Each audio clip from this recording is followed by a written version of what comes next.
Good morning, everyone, and welcome to Make It a Great Week, where we start off each Monday morning with a strong cup of coffee and a positive conversation.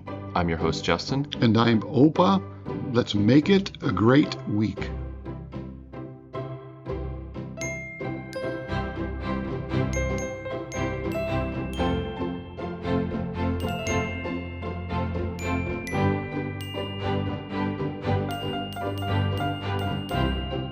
So we have a family vacation coming up soon. It's coming up in a week or so, right? 16. What is it, 10 days? Yeah. Yeah, What's only today? 10 days. Yeah, 10 days from today. Yes. We need to do a lot more planning. I think that would be a great idea.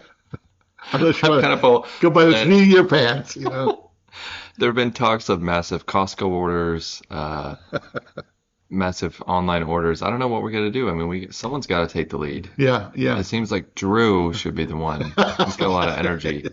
Yeah. He's got nothing else to do, too, Yeah. right? I mean, Yeah, he really needs to be a little busier. He can try to have his hands in more things. Yeah, you're right. Someone needs to take control and see what we can come up with here. But at the same time, people also have to follow that person's leadership. If we do hand over the reins to somebody, say, look, you do all that, then they can't. There can be no whining and complaining. That's true, especially when it's a $1,500 Costco order. Hopefully it won't be that much. Would it? Would it be that much? That place has 2 refrigerators. You see that? I was looking at the pictures and I realized there were 2 stoves, and I was thinking that's actually going to be a huge asset. Yeah. For cooking for that many people, because there's going to be about 35 people there. So 2 ovens would almost be a must. Imagine trying to cook food for that many people with 1 oven and 1 stove. I'm looking forward to it. This is going to be cool. Yeah, what are some things you're looking forward to the most on this vacation? I think it's a big enough place where you can maybe get alone by yourself and, in a setting that's beautiful, to, sit around and contemplate and maybe, I don't know, clear your head, and maybe read. You know what that is? Reading. I do. Bring a book. Yeah, bring a book or 2. I always, whenever anything like this ever happens, I always bring like 2 or 3 or 4 books. I said I'm going to get, and I don't end up doing it. And I remember you reading on our last family vacation, though. Maybe some. If do you still get up as early as you normally do? I think I do. It's hard not to, and because it's hard to beat the kids up, though. My goodness, you grandkids are getting up way too early. Yeah. I mean, you need to keep them up late at night so that they don't get up in the morning. But they're going to be too excited, so I'm just going to find some place you can camp out. And if you saw me reading, that's a bad thing because I didn't find a nook and corner where you couldn't catch me. Okay, so it should be a private reading. Yeah. I'd like to. I mean, just sit back and read. But normally, I can't read that much because I fall asleep. I got a paragraph into the thing, and I'm falling asleep a lot of times. So maybe, but that would, I think, maybe change if you're on a vacation and you got plenty of sleep. Excitement in the air. Yeah. We may have to do a recording on site there. We talked about wow, this. That would be, we'd have to, find some place, maybe in the car. Or maybe we could do it, on the covered decks and just kind of have some ambient sound around us. Yeah. Sound of. But I did look it up on the satellite view. What is it? Street view on Google. To see how steep of a hill it was to get up. It's not that steep. Okay, it should be good. It's a cabin in Tennessee, but I've been to some cabins. Well, there's 2 stories. Lily and I, we went on a little Airbnb trip when we first got married to North Carolina. And being newlyweds as we were, we did not look at the weather before making travel plans, which is my fault. I should have done that. So we were going to this Airbnb where it was kind of like this detached place right next to the main house, completely secluded, and the last part to get to the house was a dirt road for, I mean, I think it was like a mile, half a mile, Oh something my like that. goodness. And when I say dirt road, I mean the kind of dirt road where you have to go about 5 miles an hour because it's Yeah. bumps Yeah. and your car is going up and down, but it's also curves the entire time, back and forth, back and Yeah. forth, back and forth. Is that going up a hill? I mean, up the It up. wasn't really Oh, steep, but there's no maneuverability. It's like a single car mm, wide dirt road. Anyways, well, as we were driving up, fog started to set in. And by the time we got on the dirt road, it was the worst fog I'd ever driven in. The fog was, you could not see more than 5 feet in front of the car. It yeah. was complete covered. And so I literally I was driving with my head out the window, trying to see 5 feet in front of me Oh on the my dirt road. goodness. And I would go a little bit and stop. And it was curving so much I couldn't hardly see which way the road was curving. Yeah. Yeah. So when we got That sounds like there, a nightmare. it was. Shoot, man. When we got there, it was just the most relieved I'd ever felt. And I remember being like, I'm not ever coming back up this. So when we leave this Airbnb, that's it. We're not coming back. Oh But no. then we made another trip to Tennessee. And when we got there, the road trip was fine. But to get at the cabin, it was the steepest driveway I'd ever seen in my life Oh my on word. gravel. Oh my. And so the first time I made it up, well, we drove by and I was like, there's no way that's it. It's too steep. Yeah. Yeah. You couldn't quite see what was up there, but we kept on driving around and I was having to talk myself into it. Like, no, I really think that's it. There's nowhere else Oh this my cabin could goodness. be. So finally I go for it and halfway up my wheels are spinning on the gravel. That's how Yeah. steep it Yeah. was. Oh my And goodness. so I was gunning and I had the pedal all the way down and we barely made it up. Shoot. So after those two experiences, I don't exactly love Oh when man. I book cabins, I look a lot at the reviews to see if anyone has said the driveway is very steep. You Yeah. need Yeah. four-wheel drive. Yeah. Right. Yeah. Oh So, man. have you had any scary uphill battle stories? Not like that. That's for sure. That's I've driven down some driveways that I said, man, and I mean to pick up somebody Mm, that I've said I'm not going to go down the street because I'm in a Toyota Camry. It's low to the ground, yeah. and I said there's too many. The ruts are too big, and most of the time, if people realize that, oh, that you don't need to come down the driveway. I'll meet you. And I said, good. I'll try to do my best to see if I can maneuver where there's not a rut or whatever, but I don't get paid enough to to ruin my car over a driveway. Yeah. Yeah. So yeah, I don't go out when it's icy or snowy or big rainy. I mean, Mm. you just don't make enough to do that. You know.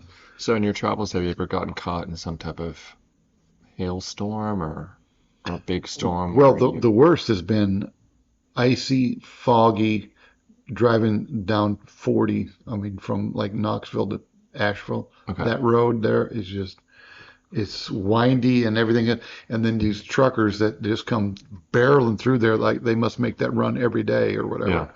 And so they know the road. But man, I'm creeping along, and it's foggy and icy and dark.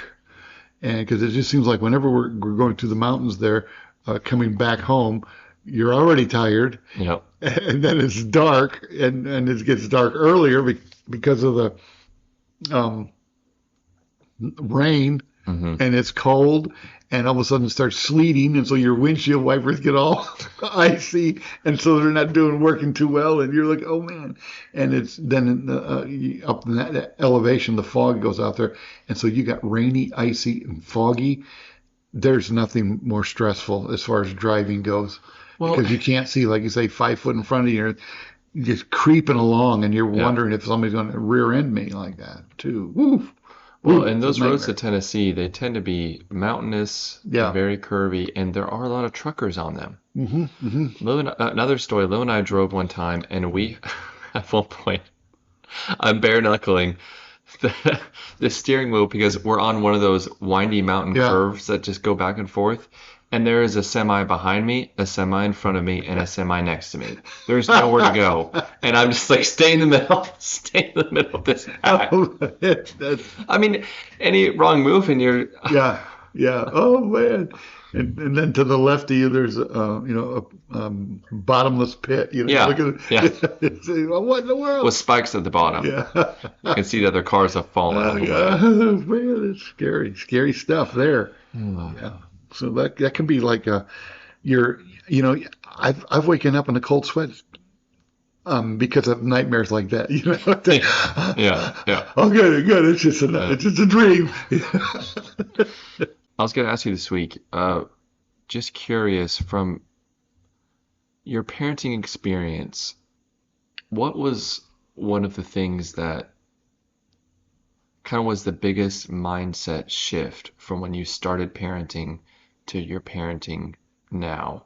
What was the thing that, when you started off, or maybe it's a couple things that you just saw the world this way, and then 9 kids later, totally changed how you viewed how you wanted to parent, Hmm. a rule you had or kind of an outlook on, you know, what you expected of your children. What were some of the big changes? Because I feel like everyone I talk to, the more kids they have, the more their parenting style changes, and they always say like, "Oh yeah, my first child was parented very differently than my fourth or fifth." Right, right.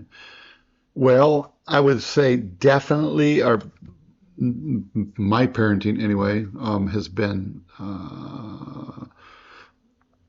shall I say, is gotten more lenient, I guess, more, Okay. the things didn't matter as much, like um, the saying, don't sweat the small stuff, and Hmm. then it's all small stuff, but had these, I think the first kids, sorry, first kids, Rebecca, Elise, it seems like the first couple kids you're experimenting in your parenting style, and you want them to grow up and you want them to be productive citizens and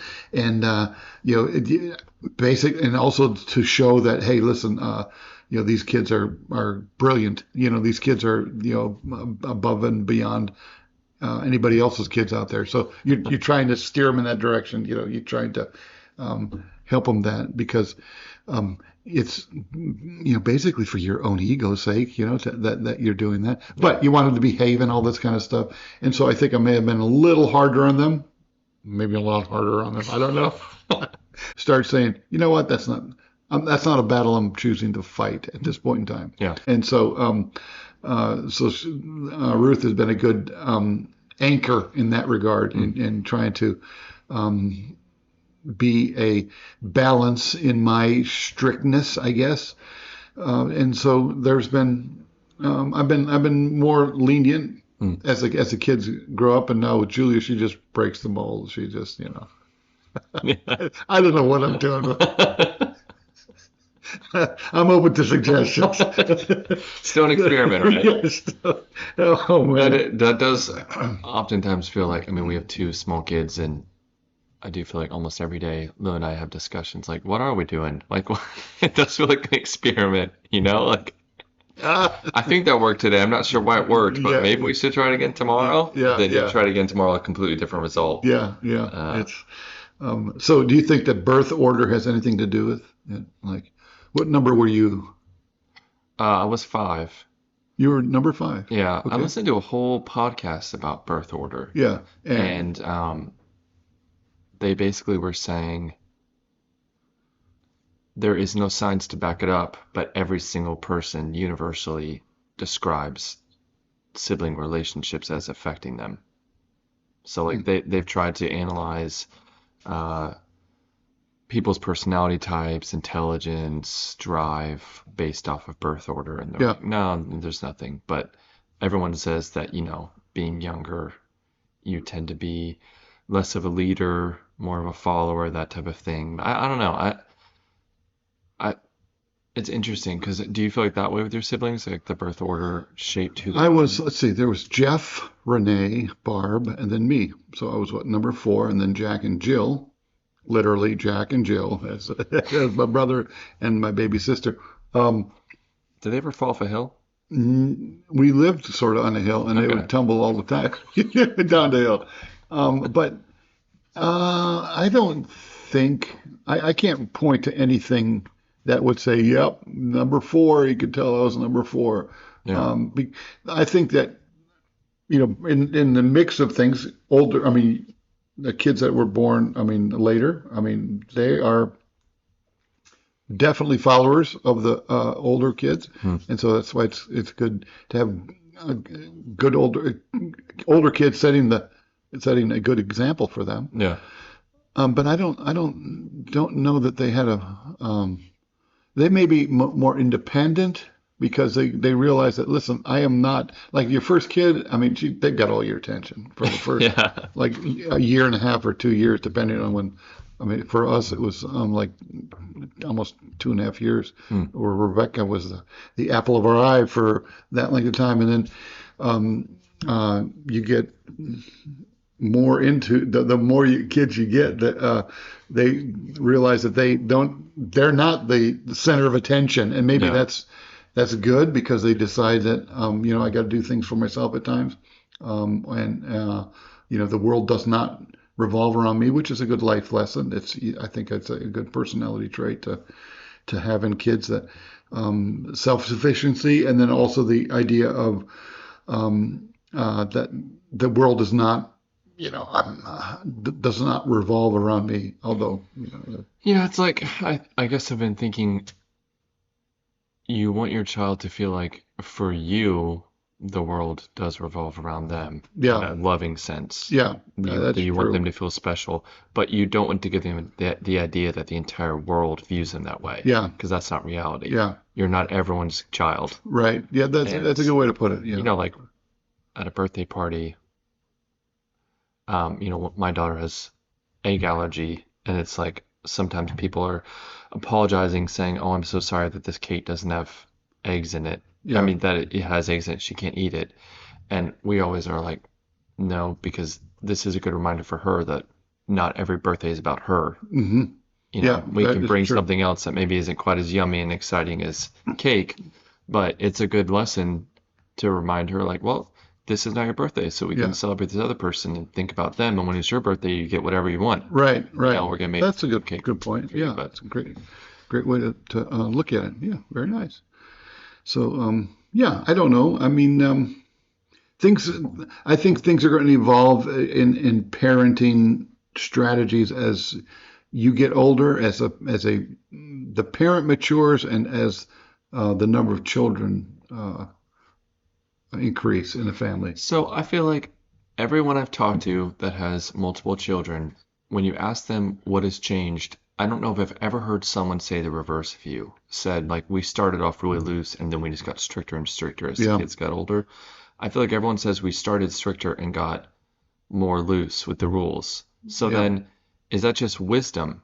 And is it just a natural parenting reaction that is universal to human beings, regardless of the generation, to say, with our first or one or two, we're trying too hard on the discipline, yeah, and then you just lax off? Or is it tiredness? yeah. That could be a combination of both. I think in one sense, though, in this day and age, I think you're going to have to become more and more strict with is like digital, Yeah. cell phones and things, because that is something we did not have to deal with. I Hmm. mean, we did not have to deal with it, and it's a great tool, wonderful tool.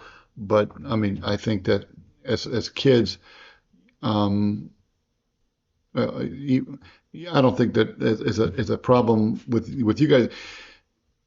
I think it's a great idea to say, look, you're not going to be, you're not going to have your own devices for a long time, Oh yeah, definitely not. um, uh, and maybe that's just, you know, I'm thinking of the families that maybe have transitioned between when their kids didn't have any kind of devices, and now devices become just ubiquitous, and everybody has them, and so they got to become more strict now than they started out because they didn't have to worry about that starting out. But now if they still have kids, they're going to have to put more rules and regulations on in that regard. But I think in the other sides of things, um, uh, yeah, you do become, I think, become less strict because you decide which battles are appropriate to choose Hmm. to fight, and then I think depending on your kid, also you're gonna have to decide, does this child is this does this kid earn has this kid earned this freedom that I'm allowing them to have, Hmm. or if they don't, then you got to clamp down, um, and I think maybe later on in the birth order, the children have see how their older siblings have grown up, and so they see that, you know what, if I can do these things, then your mom and dad will be pleased and happy, and I don't have to suffer their wrath, and so they automatically start doing that. I don't know if Yeah, that's that would be that a way. part of it, I'm sure, is learning from your siblings' mistakes and Yeah, it's successes. yeah, and I'm not going to do that with that goofball did. Yeah, I'm going to make sure I don't do that. So maybe that's it. I don't know, yeah, but I've mellowed. I would mm, say I've mellowed. Yeah. yeah. Um, Well, yeah. part of going back to the talking about the devices, part of the reason we want to delay our kids, especially having personal devices, I feel like they're so addictive that it's just going to be easy to miss out on a lot of life Hmm. in your childhood. And Hmm. like everyone's going to have one eventually. Yeah. You need Yeah. one to exist in this world, Yeah. especially a cellular device. Yeah.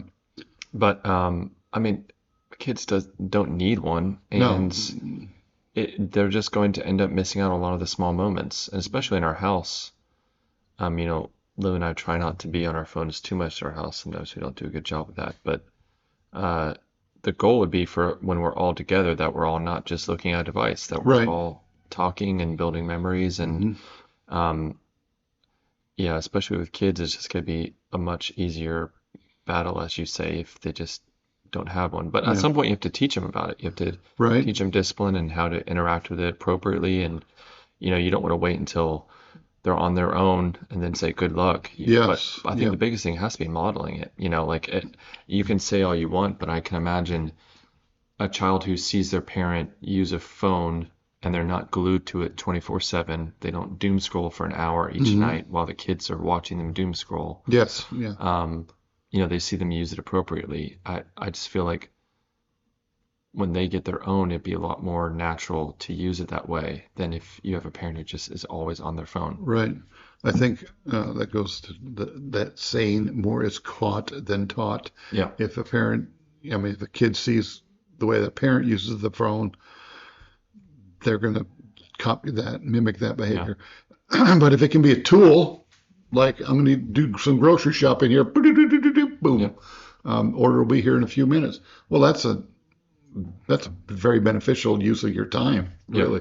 Um, and it's a tool. It is just like money. You want to teach your kids how to use money.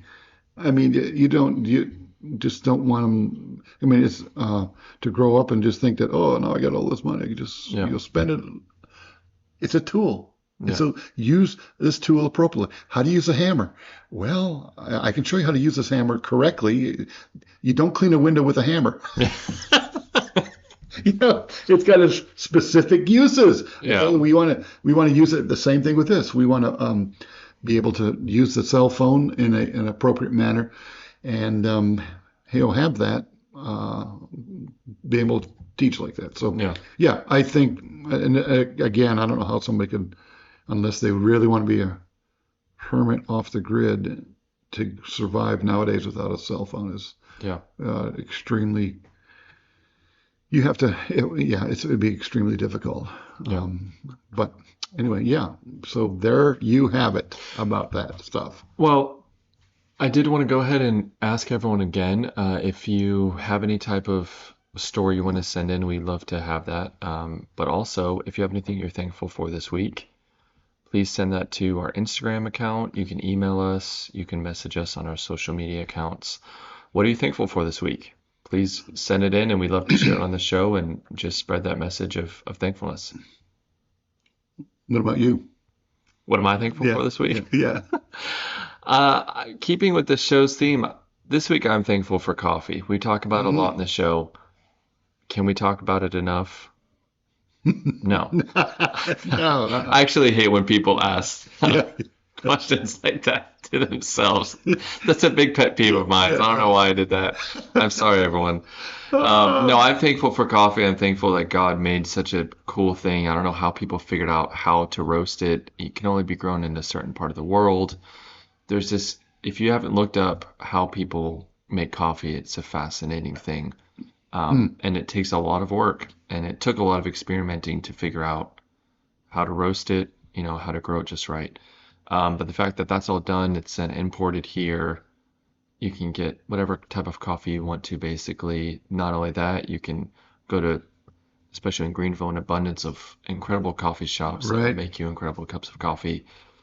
It's great for community. It's great to give you some energy in the morning. And overall, when done in, I can't think of the word. When not overindulging, it is relatively good for you. Yeah, So I'm for very sure. thankful for. It's like anything in excess is sin. Excess. There we go.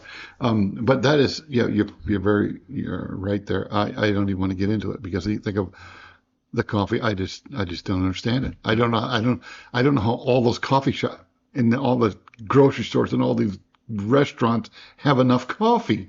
It does blow your mind that it's always there. Where's it all grown? I mean, there must be massive fields of it that are, it just blows me away. Anyway, think of the coffee, but I'm thankful for the vacation work that's coming up. I'm really looking forward to it. I really, really, really am looking forward to be able to enjoy some just fun times, making more memories, because those are great memories when everybody can get together and we just, it's literally chaos. Yeah. Everybody run around, and there's a swimming pool to boot here, indoor swimming pool. That's going to be a blast. And not have to deal with sand. Oh man, that's just going to be something else. Do you think Ben's going to prepare trivia? I think he is. May hopefully have a trivia night, out there, but that'll be fun. I'm looking forward to that, and I'm thankful for that. That you put it all together. You're the one that found a Verbo. It's a Verbo, right? Yeah, it's a Verbo. Yeah. And found it all. That, I mean, we went. I know you did the one that they couldn't. They couldn't take the amount of people. Well, they had a max of 16 on Airbnb, not a sponsor of the show. Yeah. I messaged the host and they were very nice, but I said, we have a bigger party than 16. Is that going to be okay? And they basically said, no. And even if you do have 16, I think, was it in excess of 8, you have to pay like $15 a day per person for staying there. Something like that. I'm probably getting it wrong, but yeah. But the thing was that they said, well, we got a couple of these kids that are like less than 1 at the moment. They said, doesn't matter. Yeah, it doesn't matter. So they really value a child just like an adult, Well, yeah, I guess that's good. Good way to look at it, right? No, but yeah, Verbo has, or I guess apparently accommodate big groups much more easy. Yeah. Well, there's those cabins up there are designed for that, like for team building experiences and things. So I'm looking forward to that. And thank you for. Can I have 2 thank yous? Thank you for putting it all together. Well, sometimes you got to have someone decisive who just says, "Let's do this. Everyone want to do it? We can do it right now." Yeah. Okay, say yes. Go ahead, say yes. Commit to it. I love that closing technique. Yeah. And if you can go ahead and plan a family vacation that takes place in a cabin in Tennessee that can have over 35 people, you will make it a great week.